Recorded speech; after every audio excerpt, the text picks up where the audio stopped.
Good evening, everyone. It's Dr. Jennifer Freiheit, the Health Director of the Kenosha County Division of Health, and it's June 24th of 2020, and this will be our last weekly call, hopefully for a while. That means hopefully meaning that we don't have any big spike in cases or some situation that goes on. Of course, if there ever is a situation where we would need to communicate to the county board and to the public as to what's going on, I can always come back. So I'm always available.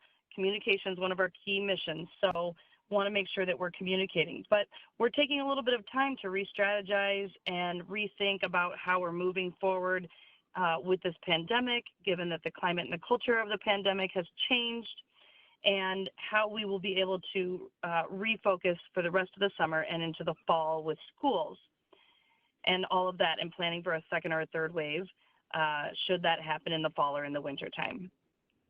Right now we sit at 1,441 positive cases total in Kenosha County and at 42 deaths that I want us not to forget. We have several hundred probable and suspect cases that we've identified that we're working on. Over 15,000 negative tests have been run in Kenosha County, and right now we sit at 11 hospitalizations. Our hospitalizations have remained pretty steady. They decreased, but now they're remaining very steady at a lower rate. So statewide, certainly there are some hospitals that are seeing an increase.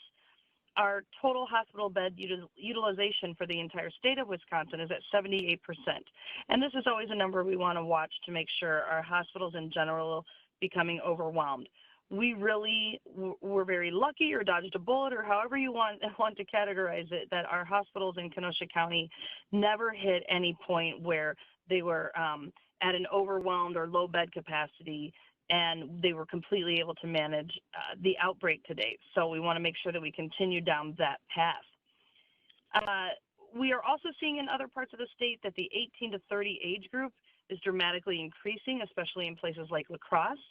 And we have not seen that age group increasing in Kenosha County. In fact, it's gone down in the last 3 weeks for that age group. So we're keeping an eye nationally, we're keeping an eye throughout the state, readjusting our strategies based upon things that may be happening in our neighboring counties and that sort of thing. So we're constantly just reviewing the research internationally, nationally, all the data that's coming out so that we can make better and more informed decisions as well for Kenosha County and what we're trying to predict for Kenosha County. There is still a number of testing going on.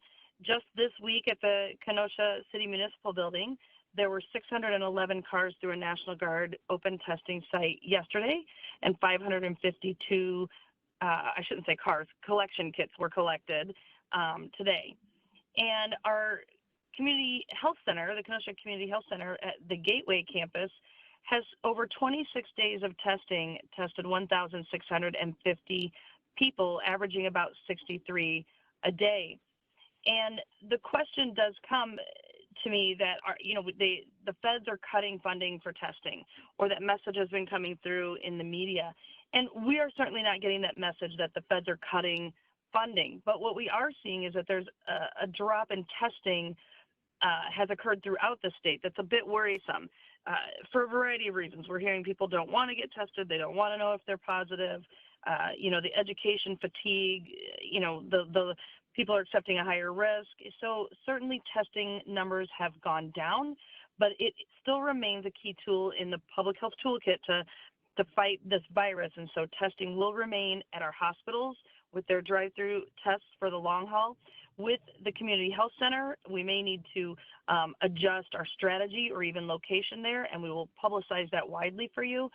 But there will be avenues to get tested. Still, CVS in our community is testing, and hopefully Walgreens and others will be on board soon that we hear. So we will make sure that there's always ways for people to get tested.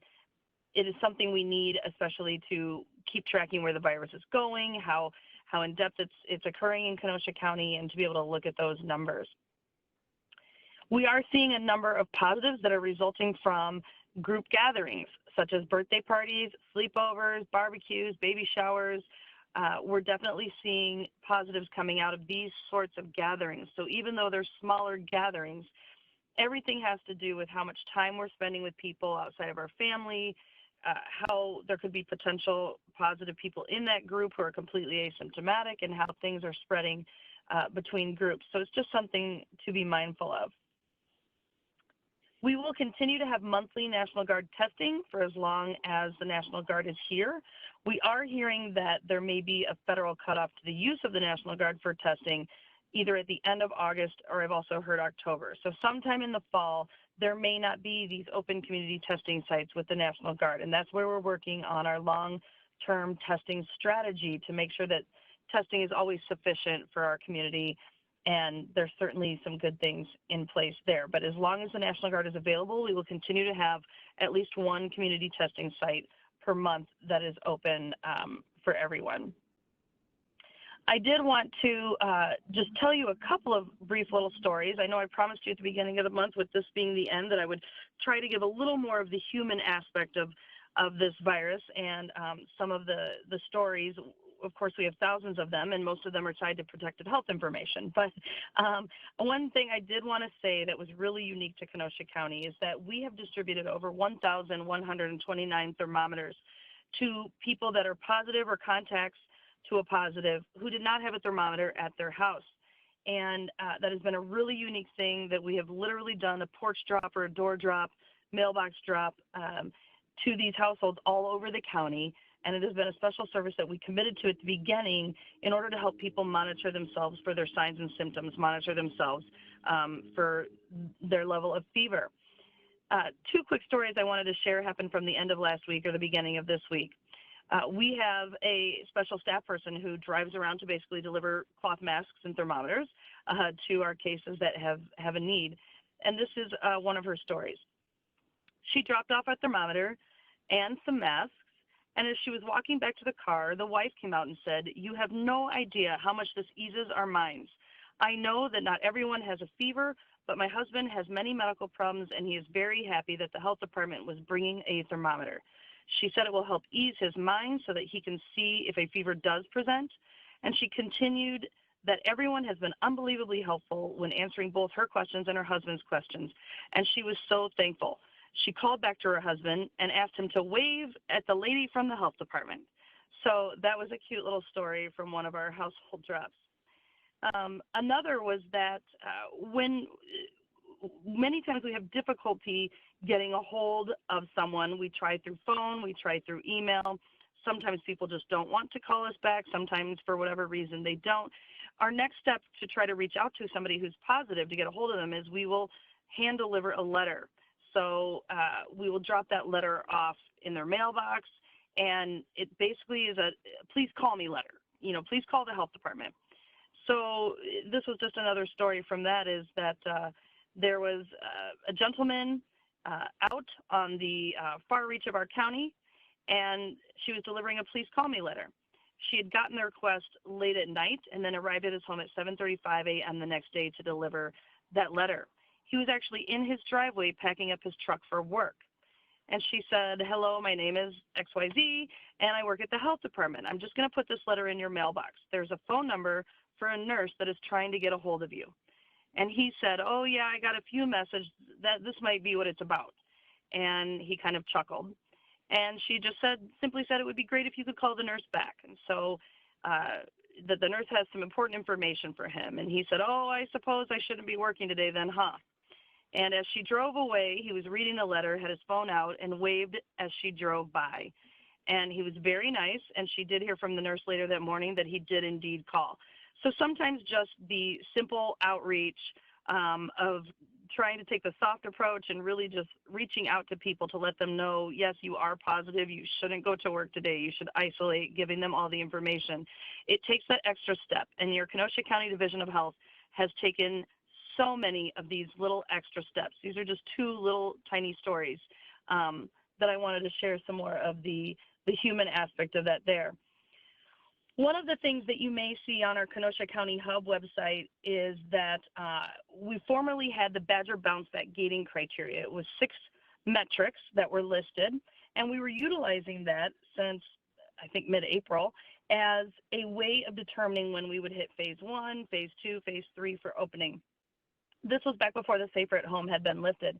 Well, even after the Safer at Home was lifted, we never quite were able to meet all 6 gating criteria. In fact, we only met 3 at one point in time and then went back down to meeting only 2. And we have remained at meeting only 2 of the 6 gating criteria for quite some time.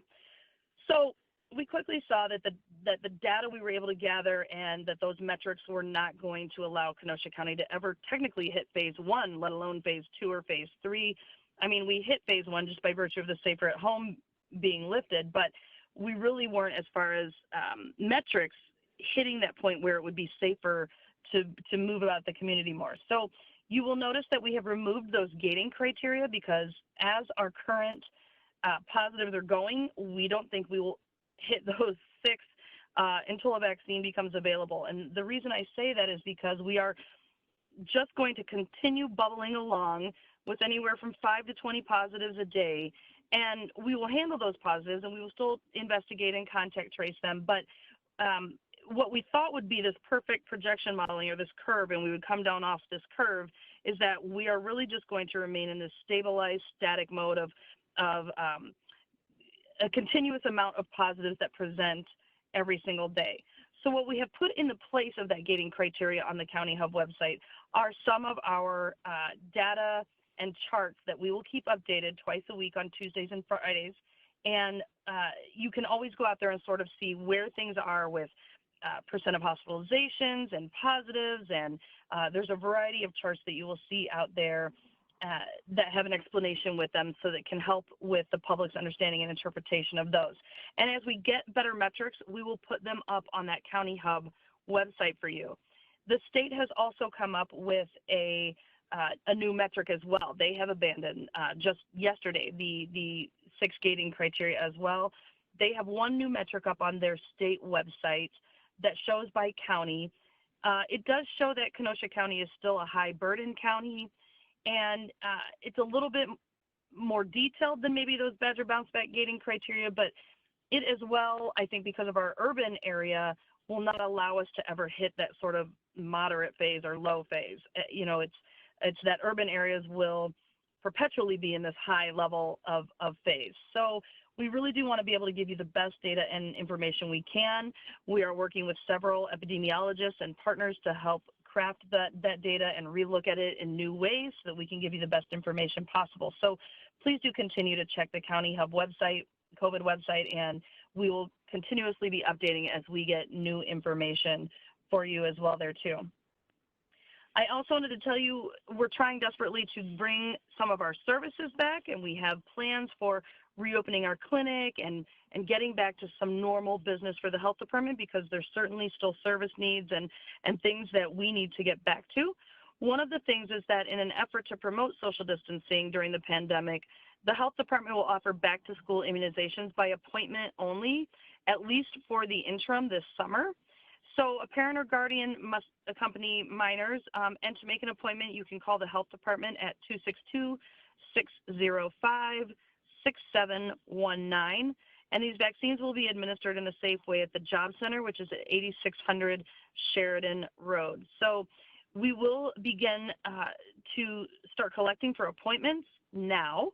And our appointments will begin on July 6th as we begin to ramp back up. Our immunization rates have certainly fallen throughout this whole pandemic, and we are working very closely with the schools in how the fall will look and reopening and getting kids back to school, and what we need to do as a health department to ensure that that's a safe and smooth transition as possible. And obviously immunizations is one of those things. So we are bringing that service back that I wanted to let you all know about. And of course, we will continue to put any updated information on this and all of our other services on our Kenosha County Health Facebook page, as well as through a variety of other avenues.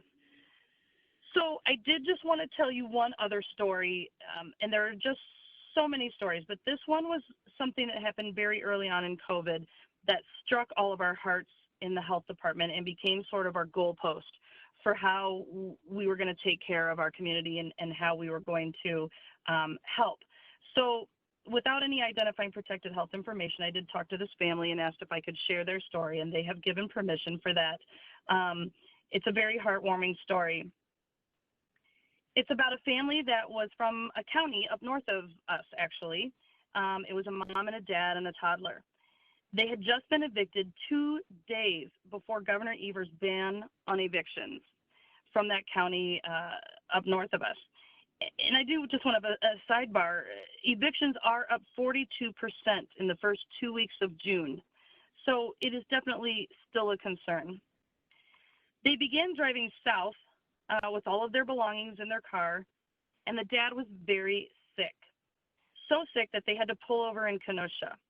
He was COVID positive. Their health department up there had just alerted them that he was COVID positive. He was seen at a hospital, and then he was discharged that same day. But then he rapidly declined shortly after discharge. And this is how detrimental COVID can be, is healthy young father quickly declined even after being seen at a hospital. And again, as a sidebar, we just want to remind everybody that to not wait until you're very, very sick. If you do get sick, is to be able to go to the hospital, receive whatever medicines or help they can provide before getting to that detrimental point. So there was a public health nurse from this health department up north who was continuing to follow him and keep up with him, much as we do in public health. We follow up with our positive cases, make sure if they're getting symptoms or getting worse. And she had been following up with him, and he was barely able to talk, and he was telling her he was getting much worse. And so she had called down to us at our health department because she knew he was in Kenosha County. So they were homeless. He was sick. The mom and the kid had been exposed to a very sick dad. And before being discharged from the hospital, the mom and the kid went to stay in a very small home with some family just over the border in Illinois. And they were thus exposing, after they had been exposed to a very sick dad, they were now exposing all of these family members. And some of these family members were considered in a high risk category. So it was at this time that I got the call from this nurse, and it was a Saturday night, relatively late on a Saturday night. And the nurse was telling me the nurse's notes in the story of this family, this man, and how she was literally talking to him upon discharge, and he could barely talk, he could barely move, and how he was deteriorating rapidly. Something within her story, I don't know if you want to call it spidey sense or what, struck a chord that something was not right. Was desperately trying to get a hold of him by his cell phone. Clearly he wasn't answering. We found out later because he could barely talk. He was so sick. Tried getting a hold of the wife. Finally was able to get a hold of her, where she said, oh, he's just really tired. He's gonna just sleep in his car. And knowing how his state was, I thought this is not good. So she had given me the description of his car and his license plate. The nurse even gave me a description of what he was wearing. Spoke to the hospital, whose security was very good at looking in every nook and cranny of the hospital, looking out in the parking lot for the vehicle, and we couldn't locate him. So called dispatch, who again, there were all these partners in this story who was able to help sort of put out the bulletin of, here's a person, they could be sleeping in their car, please keep an eye out for this person. And in the meantime, I'm talking to the wife. I now have to take care of her as well, too, to make sure that I can secure a place for her outside of this home where she's now exposing all the rest of these family members. And she's very worried as well for her husband. He was going to sleep in his car because they had no home, and the home that her and the daughter were staying at was full of many other people. They obviously didn't want him to come there. Through dispatch, law enforcement was able to locate him driving down the highway in Illinois, and they were able to escort him back to the hospital. Now, he was hypoxic, which means oxygen was not getting to the vital organs. His body was beginning to decline. He couldn't talk. He hadn't eaten in days.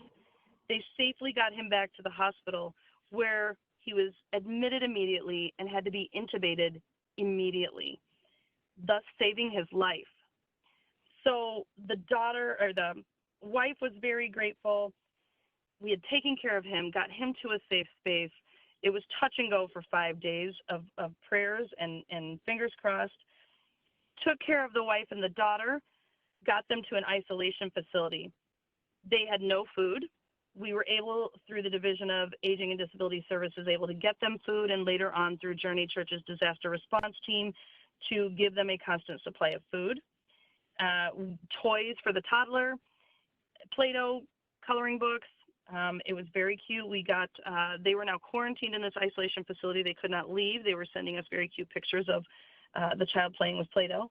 And we formed this sort of bond, our nurse team and people within the health department, as we were helping them out to tell them what it meant to be quarantined, getting them resources they needed. A week later, Dad was able to be discharged. Now, when someone's discharged from the hospital, it doesn't mean that they're healthy or they're better or can barely even walk. They're still very, very much sick. So we had to find a separate location in the isolation facility, so close enough at least to family, but still to keep isolated and away until weeks later, he had gotten better. So he came without any clothes. We were quickly able to put out the bat signal for some clothes and some shoes and get him some things, keep them fed, get them thermometers, get them masks, get them healthy, Clorox wipes, everything they needed to remain healthy and get out of quarantine and isolation in this isolation facility. We work with Kenosha Human Development Services to help find them a place to stay once they got out of isolation. And so it really was a wonderful story of a community partnership with this and so many other partners that came together to really help this one family who did not even come from Kenosha County. They weren't originally Kenosha County residents. But because of everybody treating them so well, they said, we want to stay in Kenosha County. We want to make our home here because of how great everybody from the law enforcement to the hospital to everybody treating them so amazingly. We still get little texts and notes today of how they're doing. So they're still in desperate need of a home and a place to stay. And you know, several agencies are still working through that. But that was a family from very early on in COVID that really sort of became our guiding light, our goalpost of this is why public health is doing what we do. And so I thank everybody who was so helpful from that one case to every other case. The health department has started putting together a thank you list of everybody, and the list is a mile long. I wish I could go through the whole list right now, but the partnerships, the collaborations, the staff throughout the city and the county, everybody has been just amazing, becoming part of the public health workforce, understanding the public health risk and the public health need, conveying the education and doing everybody's part to make sure that our community stayed safe and continues to stay safe. So COVID isn't going anywhere. The health department, I'm not going anywhere. We will be here to continue to answer questions. You can always email us, and we have a 100% rate of being able to get back to people still. We're doing a very good job of that. And if anything does change or anything happens in the future, we will make sure we are very transparent through media and Facebook and our County Hub website to continue to bring you the latest and what's happening with this. But I did want to take this time tonight to sort of talk a little bit about some of these more human stories of how things have happened throughout this pandemic. So with that, I'm just peeking to see if there's any questions that have come through.